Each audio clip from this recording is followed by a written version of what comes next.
Hello, everybody. This is Kristen Brinley with Nova Real Producers. I'm here with the wonderful Kelly Katalinas. Thank you so much for being with us, Kelly. Sure, thank you. It's my pleasure. It's an honor to have her as a partner of Nova Real Producers, and she's our May issues partner spotlight. Aw. Wonderful article. If you didn't check it out, make sure you do. Kelly is a manager at Fairway Mortgage, and she's been in the industry for 35 years, 16 years as a manager. Wonderful leader and person. Kelly, I can't wait for people to hear your story, and I know that you just received an award that you're really proud of. Please tell us a little bit about that. Oh, thank you so much. So earlier this year, I got notified by the Washingtonian magazine that I was voted into the magazine as a top mortgage professional for 2021. And I'm proud of this because it's not about how much volume you do each year. It wasn't an award where I reached out to anybody and say, hey, I'm being nominated, vote for me. It basically is a survey of 2,000 real estate professionals in the Washington metro area, as well as readers of the magazine, voting in who they preferred to work with for their mortgage financing needs. So it could have been customers or real estate professionals, but it was just nice. It was just very nice to receive that. Well, it's a reflection of your hard work and how you treat everyone in the industry and your customer service. So I can totally relate to that. Thank you. Thank you. I appreciate it. So tell us your story. So you're a loan officer and you run the branch. Did you always think you'd be in this industry? How did this happen? Oh, no, I don't think anybody grows up unless you're a child of a loan officer, you would never grow up and say, I want to be a loan officer when I get older. But basically, when I got out of college, I met a woman who at the time was probably one of very few females in the lending industry back in the 80s. And she was assisting a friend of mine with the purchase of their first home. And we got to talking about the industry. And she said, if you ever think about doing something different, it would be a great opportunity for you. And I graduated college, got a job in my career for about 9 months, which was in, human resources management, personnel development, et cetera. And didn't really think that it was for me. After studying that for 4 years, really coming out with it as a management degree and an economics minor, I completely shifted and moved into sales and finance in a different way. So I called her and I met with her manager, and that was it. 1986, April Fool's Day. Yeah, April Fool's, 35 years later. April Fool's Day. Well, so tell us, so what's the first thing you did? Tell us about the journey. Yeah. The first thing I did as a loan officer, I really tried to learn my craft. There's a lot to learn in lending, like in anything. It's constantly changing. So what you think you know today, you might not know tomorrow.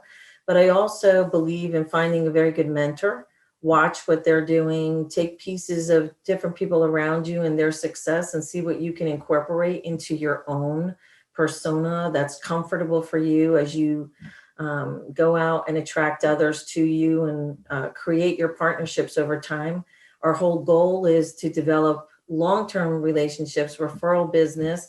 We really respect what our real estate agents do and how they build that clientele over time. We do it the same way, one transaction at a time. So you have to know your craft. You have to speak honestly. And I think you just have to deliver bad news early and often. You have it and just solve.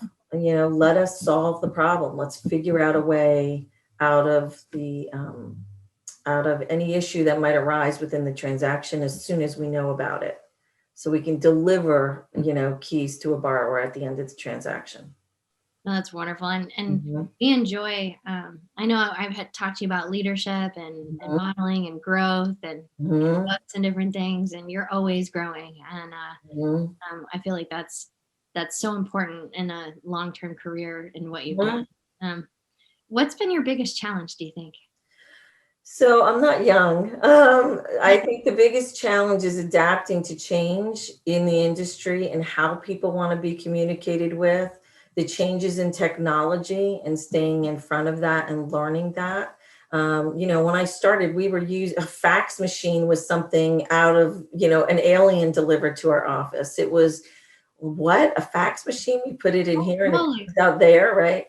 So I think keeping up with technology in the profession and really being mindful of the various generations and how they want to be communicated with, how they want their experience to be when they're looking for financing, when they're engaging real estate community for information and accuracy. There's a lot of information out there. It doesn't apply to everybody. Okay. So I think they still want that personal interaction and that clarity of content when they're searching for that information.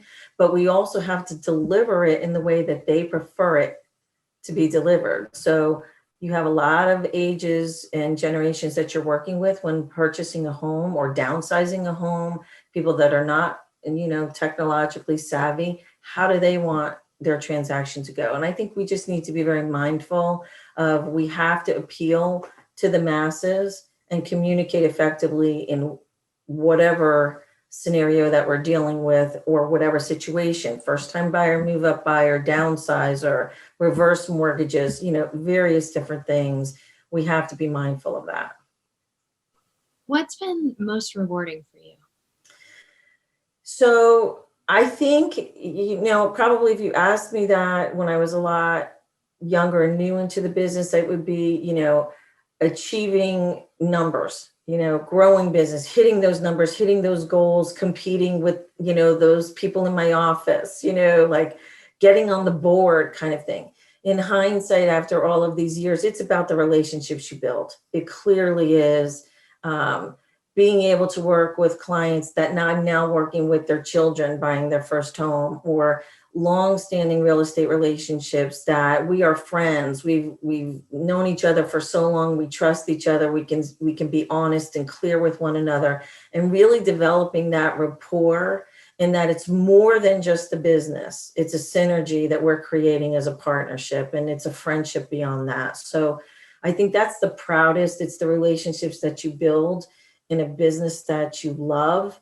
And even though there are days you want to just jump off a bridge because the stress is so high, in the end, it's worth it. It's just worth it because people achieve home ownership. And that is just the greatest part, I think, in building wealth and stability in someone's life, and really just turning them on to the opportunity they have once they own a home of what they could do with it as they continue down that path. So very, very rewarding for me. What sets you apart, makes you different, Kelly? Um, I've said this a lot of times. I grew up in New Jersey. I lived in a household that was sarcastic about everything. We never took each other seriously. We were always teasing one another, but we also told the truth. And I think what sets me apart is I'm not going to sugarcoat it with you.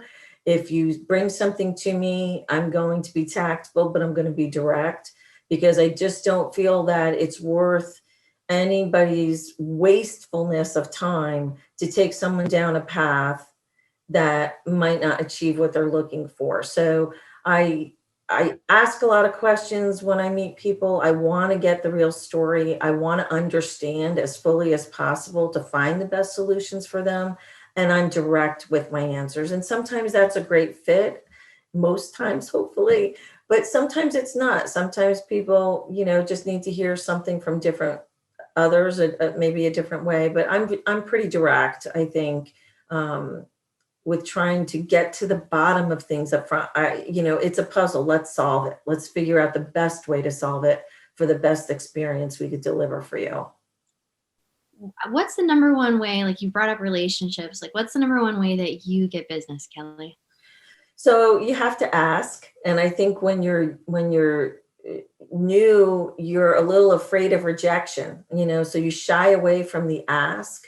But I think if you've provided a good service for someone, if you've delivered and you've constantly try to validate that, am I doing what you expect me to do? Is there anything else I could be doing to assist you that would make this better for you? And ask for that feedback. Try to understand that it's feedback, it's not criticism. Okay. If you can just take feedback positively, you would all grow so much more quickly than if you looked at those responses as criticism. You're never going to get off the ground. You have to take that feedback as feedback, not criticism. I so love that. We've talked about, I think you and I, like growth versus static mindset. Like Hmm. you're all about the growth. It's You very, have to ask, right? I mean, you can't just take yourself so seriously that you just shut down and don't accept any kind of feedback, or even if it is criticism, so what? Just, take it and see what you can learn from it. I love it. I was just thinking like, so what, buttercup, let's go. Right, let's go. Right, exactly. Let's go. My daughter would say, huge soccer player, rub some dirt on it and let's get up and go. My daughter does that too. Like she literally rubs some dirt on it. Let's go. We're like, Right. Rub some dirt on it. Let's go. that's hilarious. I didn't know that. Like my daughter, we do that too. Um, so what do you think will be, 1 to 5 years? What'll be different? Some things will stay the same, but for you and your business, the next 1 to 5 years, like what does that look like for you? Sure. So I'm definitely, for me, I'm delegating more. I think we're all bits of control freaks about our business and what we do, and how I have to have my hands and everything. I think for me, it's about delegating more. We talked yesterday, I did a presentation on a tool that we use called list reports. Okay. And just as an example, I could spend all Friday, every Friday, doing open house flyers for tons of realtors that I work with who might need one. But if I provide them a service that automates it for them, okay, that we can still partner on, isn't that a better use of my time? So it's things like that. It's evaluating how my time is best spent and delegating it to the proper ways so that I run a better machine, but also create that balance. I've talked to you about this. Um, I'm not 21 anymore, right? We're moving into different areas of our life that you want to enjoy your time off when you get it.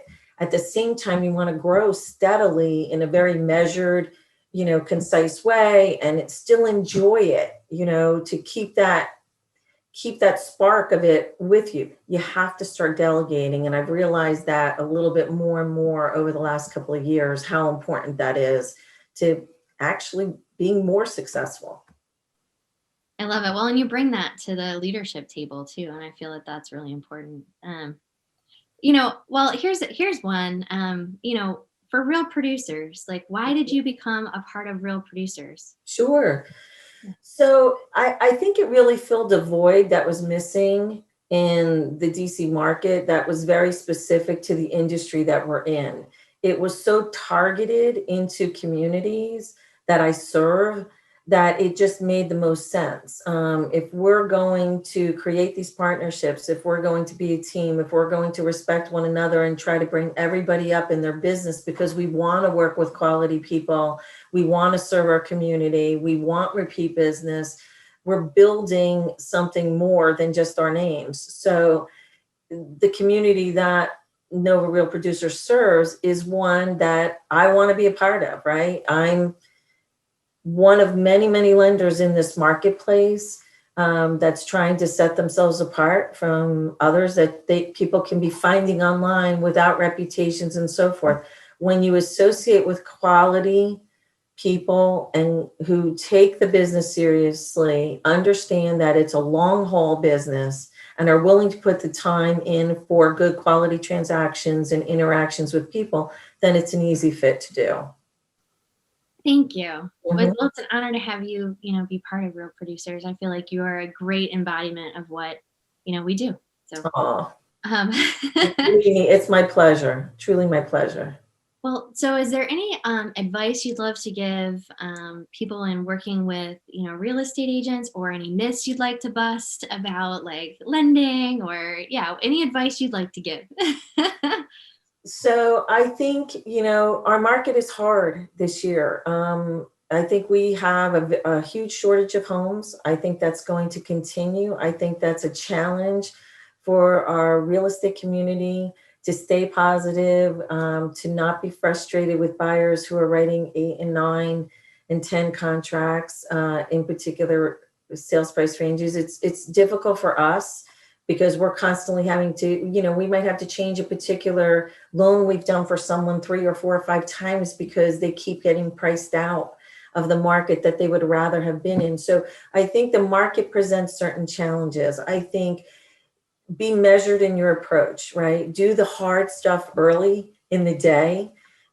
Try to get that out of the way so you can have a better afternoon with a little bit more clarity. Know your best time of day that you work, and do the hard stuff during that time. After that, think about how you're working on your business, because we easily every day can be caught up and work in our business, but we're not working on our business. And if we are working by referral, you have to have those systems in place to keep that machine running steadily. New loan officers that see what this last year has brought thinks it's really easy to do what we do, because there's so many leads coming in and the rate environment is such that there's refinances and you can make this and you can make that. If you do that, it's a great proving ground to maybe learn strategy on how to work in our careers, but it's not really teaching you the longevity if you're trying to stick this out and create relationships over time and be a force in the real estate community if you're not doing the other things, okay, to help propel you forward in the business. So there's a reason the average loan officer age right now is in their 50s. I'm probably older than the average right now, but that's because they've been out on the street and they've done the business a million different ways in a million different markets. There's room for everybody in the business. It's just find it, work hard at it, and understand that you need balance in your life. It can't be all or nothing. It's got to be balance in how you're building your growth. That is fantastic advice. And, honored to have you on. If you haven't checked out her story, definitely check out her story. And, if you're getting into lending, you should reach out to Kelly. And thanks very much. Happy to talk to you. Absolutely. Have a great day, everybody. Thank you so much. My pleasure.